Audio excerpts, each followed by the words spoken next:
I think genomic testing is the future of cancer in every possible way. It's the most exciting thing that's happened to cancer in decades. This is the new era of cancer therapy, targeted specifically against those mistakes in the cell's genes that give them the capacity to behave the way they do.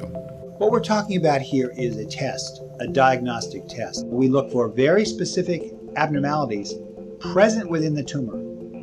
And the idea here is that we are going to be able to be more precise in finding a particular abnormality in an individual patient's cancer.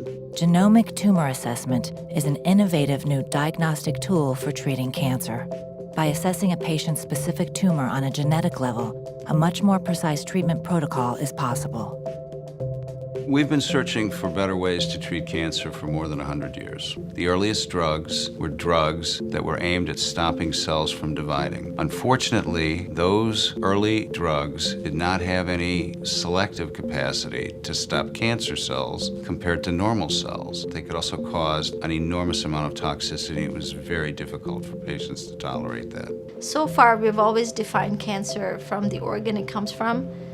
If it's breast cancer. If it's from the lung, it's lung cancer. If it's colon cancer. And we've tended to group all of that together as meaning the same thing. In the last few years, we've realized that just because it's breast cancer doesn't mean it all behaves the same as the other breast cancers. And we're really starting to define within the cancer what drives the cancers. So we're not going to be thinking so much about, is this a breast cancer or a lung cancer? We're going to be thinking, what is it that's driving the growth of this cancer, and how do we stop it? So if it's going to be stopped by a drug that we would not normally consider for lung cancer, we'll give the drug that we would never have given to lung cancer patients previously.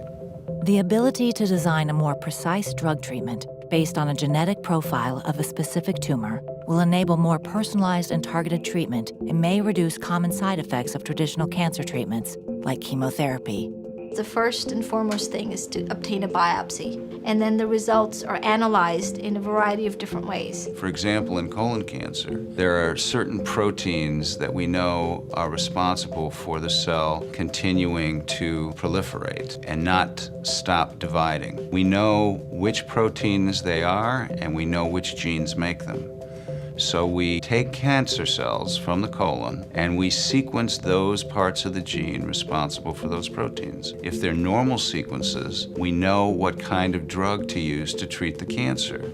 It helps you to really hone down your treatments and, attack it with a missile instead of a bomb. It's going to drive the way we treat cancer. It's going to change the way we research treatments for cancer. It's really a huge changing frontier.